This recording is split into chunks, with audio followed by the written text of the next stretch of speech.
عملتها معاكم السنة اللي فاتت وبجد كانت خطيرة وطعمها حلو جدا. في الخلاط هتعملي الكيكة، ولو عندك بواقي بلح حطها عندك في الفريزر من السنة اللي فاتت. تعالى نعمل النهاردة كيكة البلح الخطيرة اللي طعمها يجنن، بكيكة هشة ومش مكتومة. هقولك على تركاية كده هتطلعها لك هشة وفي نفس الوقت طريقتها تحفة وفي الخلاط وسهلة وطعمها يجنن مع ميكس البلح ده. يلا كده نعمل احلى كيكة بلح خطيرة وطعمها يجنن. نقول كده بسم الله ونبتدي الوصفة على طول.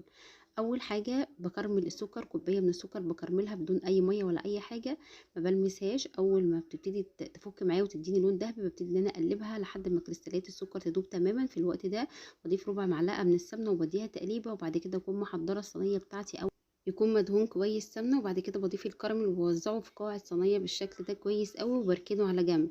بكون بقى مطلعه من الفريزر، كنت عاينه بلح من السنه اللي فاتت رطب. ابتديت ان انا اخليه خالص من القشره والتمر، واقسمه نصين كده انصاص بالشكل ده واوزعه في الصينيه. بحطه في الصينيه في قاع الصينيه بدوران الصينيه بالشكل ده وبرصه. بخلي النص المفتوح لفوق والنص المقفول لتحت بالشكل ده وبرصه وبركنه على جنب. بعد كده بحضر الكيكه بتاعتي هحضرها عندي في الخلاط. بيضتين بدرجه حراره المطبخ، ذره فانيليا، واحطهم عندي في شفشق الخلاط. بضيف كمان كوبايه من الحليب، وبضيف كمان كوبايه الا ربع السمنه على زيت او زيت بس او سمنه بس اللي موجوده عندك، كوبايه الا ربع من السكر. وبضربهم عندي في الخلاط لحد لما القوام يبقى فاتح معايا ويدوب السكر تماما. بعد كده بضيف نفس الشفشق بتاع الخلاط كوبايتين من الدقيق متعدد الاستخدامات، ربع كوبايه من النشا، ودي التركايه اللي هتنقل الكيكه لحته تانية وهتدي لها هشاشه خطيره. كيس من البيكنج باودر او الكيك شيف او معلقه كبيره من الكيك شيف او البيكنج باودر، وبضربهم ضربه عندي في الخلاط لحد لما يديني قوام كريمي بالشكل ده مفيهوش اي تكتلات. واضيفه فوق البلح وبسويه كويس جدا.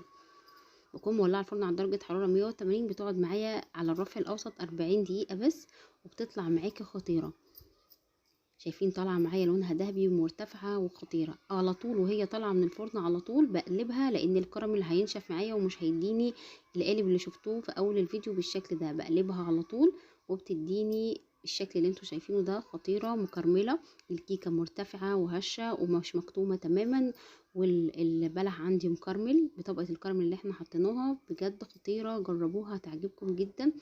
ممكن تستخدمي اي طريقه كيكه انت حباها، مش لازم تلتزمي بالكيكه دي، بس الكيكه دي خطيره هتديك ارتفاع وهشاشه خطيره. النشا بيدي هشاشه وطراوه للكيكه حلو قوي. جربوا الوصفه دي هتعجبكم جدا. يا رب النهارده تكون الوصفه عجبتكم. هتوحشوني الفيديو الجاي. استودعكم الله.